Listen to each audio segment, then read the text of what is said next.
చిన్న ఊరిలో చిన్న బడ్జెట్తో చదువులో ముందు ఉండే రవి తల్లిదండ్రులు అతనిపై ఆశలన్నీ పెట్టారు. తండ్రి అన్నాడు, నువ్వు పెద్ద ఉద్యోగం చేస్తేనే మా జీవితమే మారుతుంది. తిండి తక్కువ కానీ ఆశలు ఎక్కువ. రవి చదువుల్లో షైన్ అయ్యాడు. ఫస్ట్ క్లాస్లో గ్రాడ్యుయేషన్ పూర్తి చేశాడు. తండ్రి అప్పు తీసుకొని సిటీకి పంపాడు. రవి జాబ్లో సెటిల్ అయ్యాడు.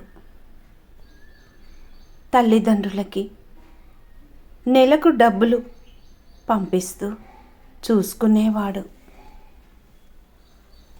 తండ్రి దగ్గర ప్రాంతంలో చెప్పుకునేవాడు,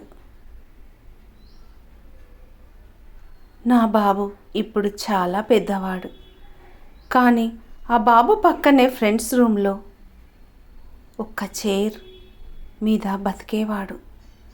తిండి తగ్గించుకొని ఈఎంఐ కట్టేవాడు. పెళ్ళి కూడా ఆలస్యమైంది. తల్లి మురిసిపోయేది, ఇప్పుడు మా బాబు డబ్బులు పంపుతున్నాడు. కానీ బంధువులు వాడికి పెళ్ళైపోయింది, ఇప్పటికీ ఇంటి ఖర్చేనా. తండ్రి ఉద్యోగం మానేశాడు. ఇంట్లో ఉన్నంతకాలం టీవీ, పెన్షన్, పొరుగు వాళ్ళ మీద చర్చ. రవికి ప్రమోషన్ వచ్చిందనగానే, ఇంకా నీ సోదరుడికి డబ్బు పంపాలి అన్నది తండ్రి మాట. అప్పుడు మొదలయ్యింది బాధ్యతల పేరుతో బుద్ధిమంతుల మీద వేసే భారం. రవి పెళ్ళైనాక భార్యకు మాత్రం ఈ ఒత్తిడి తట్టుకోలేకపోయింది.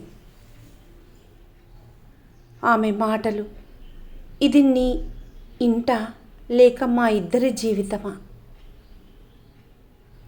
తల్లిదండ్రులు ఆడుకునేవారు,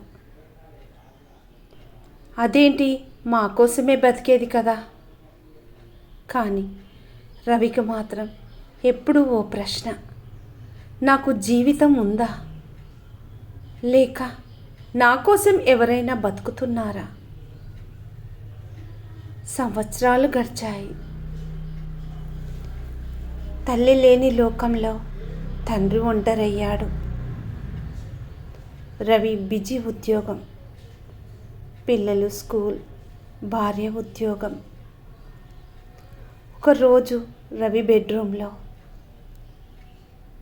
నిద్రలేచి చూసిన పేపర్లలో చిన్న నోటు,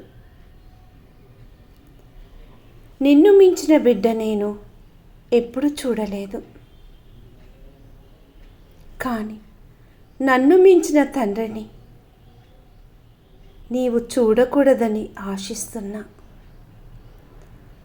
తల్లిదండ్రుల బాధ్యత వహించడం పుణ్యం, కానీ బిడ్డల స్వాస్థ్యాన్ని బలి చేసి బరువు వేయడం పాపం. సంతోషంగా బ్రతికిన తండ్రిగా గుర్తుండాలి, బరువు వేసిన బాధ్యతగా కాదు.